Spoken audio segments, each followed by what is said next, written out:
అందరికీ నమస్కారం. వైసీపీ నాయకులకు 11 సీట్లకే పరిమితం చేసినప్పుడు కూడా వాళ్ళకి ఏమాత్రం కూడా కనువిప్పు కావటం లేదు. ఎంచేతంటే ప్రజల సమస్యలపై మాట్లాడటానికి ఏమీ లేవు. ఆంధ్రప్రదేశ్లో జరుగుతున్న అభివృద్ధి ఈవేళ దేశంలో అన్ని రాష్ట్రాలు దేశ విదేశాల్లో కూడా మనకు వస్తున్న పెట్టుబడులు చూసి వాళ్ళు అభినందనలు తెలియజేస్తూ ఉన్నారు. నారా చంద్రబాబు నాయుడు గారు, నారా లోకేష్ గారు దేశంలో నలుమూలలకి విదేశాలకి వెళ్ళి పెట్టుబడులు ఏ విధంగా తీసుకొస్తున్నారో చూస్తూనే ఉన్నారు రాష్ట్ర ప్రజలు. ఇది చూసిన తర్వాత కూడా అంటే ప్రజలు మన రాష్ట్రంలో ఏ సమస్యల మీద మాట్లాడడానికి వాళ్ళకు వంక లేదు కాబట్టి ఈవేళ పశ్చిమాసియాలో జరుగుతున్న ఉద్రిక్త వల్ల కేంద్ర ప్రభుత్వము ₹3 పెట్రోల్పై పెంచితే దాని మీద అలవలో చిలవలో దుష్ప్రచారం చేయటం మొదలుపెట్టారు. నేను ఒక్కటే వైఎస్ఆర్సీపీ నాయకులను ప్రశ్నిస్తున్నా. మీరు పరిపాలన చేసిన 5 సంవత్సరాలలో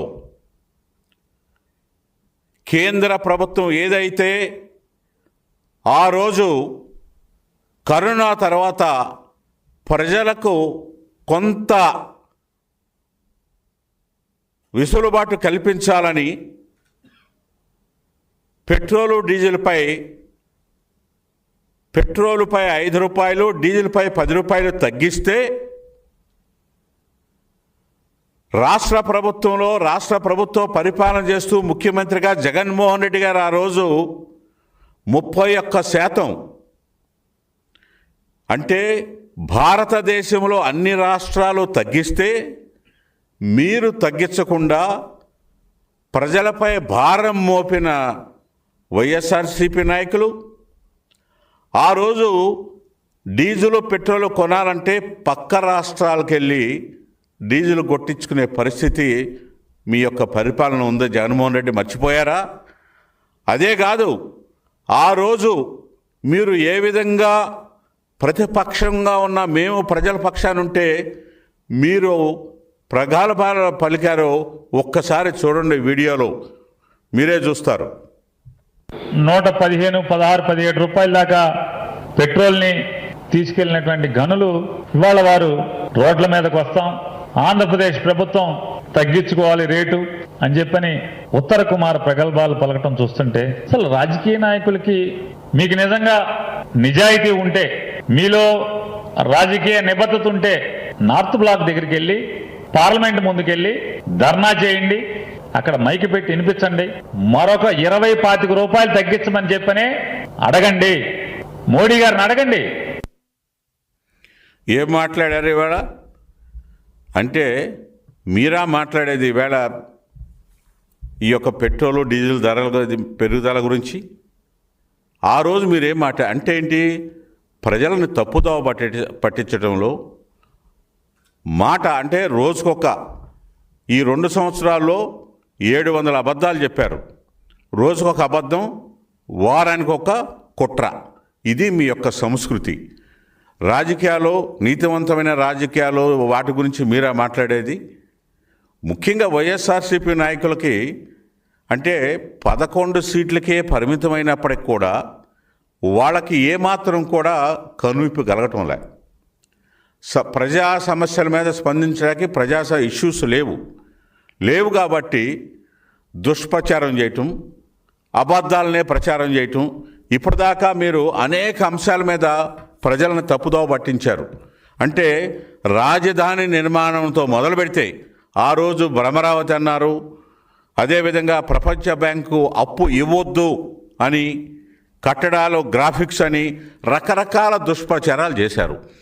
రాజధాని నిర్మాణంతో ప్రారంభించిన తప్పుడు ప్రచారం, ఫేక్ ప్రచారం, వరద సహాయ నిధులు కూడా వరద వచ్చినప్పుడు ప్రజలకి సహాయం చేయాలని కొరవొత్తులు వీటికి 23 లక్షల ఖర్చు పెడితే కాదు 23 కోట్ల రూపాయలు ఖర్చు పెట్టారని తప్పుడు ప్రచారం చేశారు. అదేవిధంగా పెట్టుబడులు విశాఖలో టీసీఎస్కి మనం ప్రముఖ సంస్థలకి భూములు కేటాయిస్తే దాని మీద తప్పుడు ఆరోపణలు చేసి కోర్టుల్లో కేసులు వేశారు.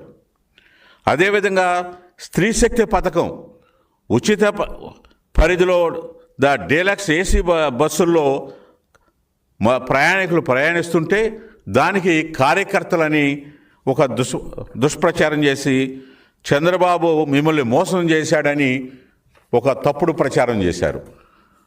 అదేవిధంగా దేవాలయాలపై తిరుపతిలో దేవాలయాల్లో ముఖ్యంగా గోశాలలో ఆవులు చనిపోయాయని తిరుమల క్యూ లైన్లో భక్తులకు ఆకలితో అల్లాడిపోతున్నారని శ్రీశైలం దేవస్థానంలో కూడా లడ్డూ ప్రసాదంలో ఒక కీటకం వచ్చిందని ప్రచారం, అదొక తప్పుడు ప్రచారం చేశారు దేవాలయాలపై. తర్వాత మతాలపై స్విచ్ పెట్టాలని ప్రయత్నం చేశారు. యాక్సిడెంట్లో చనిపోయిన పోస్టల్ ప్రవీణ్ మృతిపై హత్యగా చిత్రీకరించి దానిని ముస్లిం సమాజానికి ముడిపెట్టాలని ఒక తప్పుడు ప్రచారం చేశారు. అదే కాదు, ప్రకాశం బ్యారేజ్ 70 గేట్లలో ఒక్కటి మొరాయించింది. మిగిలిన 69 గేట్ల ద్వారా కూడా వరద నీరు స్వేచ్ఛగా దిగువకి పోతుంటే అది గేట్లు పనిచేయట్లేదని అదొక తప్పుడు ప్రచారం చేశారు. అది విజయవాడ మునిగిపోయిందనే ప్రచారం కూడా చేశారు. అదేవిధంగా టీడీడీ చైర్మన్ క్రిస్టియన్ అంటూ అదొక దుష్ప్రచారం చేశారు. ఇక ఎన్నికల సమయంలో ముఖ్యంగా మన బై ఎలక్షన్ జరిగితే ఒంటిమిట్ట, పులివెందుల జడ్పీటీసీ ఎన్నికల్లో రిగ్గింగ్ జరిగిందని దేశంలో ఎక్కడా కూడా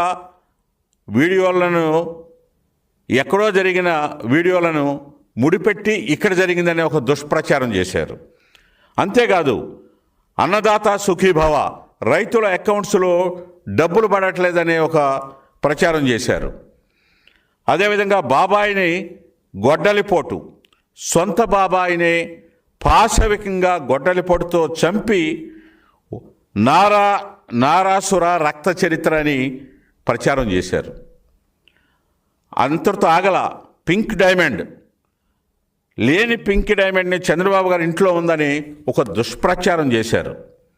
అదే కాదు, డిఎస్పి పోస్టింగ్స్ 32 మంది ఒకే కులానికి, అది కమ్మ కులానికి చెందినని ఒక దుష్ప్రచారం చేశారు. ప్రజావేదిక నిర్మాణాన్ని కూల్చివేసే దాని మీద 9 కోట్లు ఖర్చు అయిందని, 900 కోట్లు ఖర్చు అయిందని దుష్ప్రచారం చేశారు. అంటే 9 కోట్లు అయితే 900 కోట్లు అయిందని దుష్ప్రచారం చేశారు. అంటే మీకు గిన్నీస్ బుక్ ఆఫ్ రికార్డులో ఈ దుష్ప్రచారాలు చేయటంలో కానీ కుట్రలు చేయటంలో కానీ బాగా ఆరితేరారనేది స్పష్టంగా కనపడుతుంది. మరొక్కసారి అదేవిధంగా వీడియోలో ఈ పెట్రోలు డీజిల్ మీద మీ పార్టీ ఏ విధంగా స్పందించిందో చూద్దాం.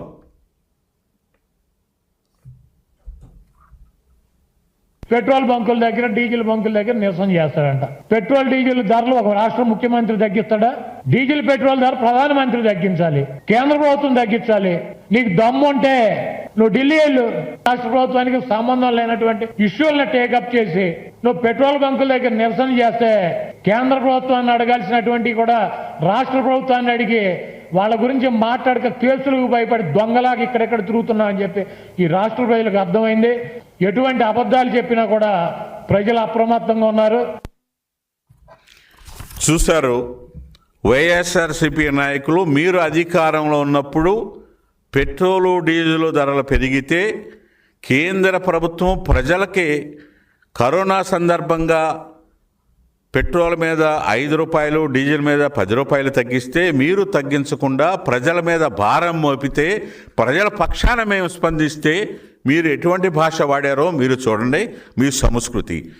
ఈవేళ మన ప్రధానమంత్రి గారు పశ్చిమాసియాలో ఉన్న పరిస్థితులను అర్థం చేసుకుని ఖర్చులు తగ్గించుకోండి, పెట్రోలు డీజిల్ మీద కూడా భారం పడింది కాబట్టి వారు పిలుపు మేరకు రాష్ట్ర ముఖ్యమంత్రి గారు కూడా మన రాష్ట్రంలో కూడా ఖర్చులు తగ్గిస్తూ ఉంటే వారి వాహనాల సంఖ్య కానీ ముఖ్యమంత్రి గారు జెడ్ ప్లస్లో ఉన్న లోకేష్ గారి వాహనాలు కానీ, మా మంత్రులు కానీ, అధికారులు కానీ, మా వాళ్ళంతా ఖర్చులు తగ్గించుకొని పొదుపు మీకోసమే, ప్రజల కోసమే అంటే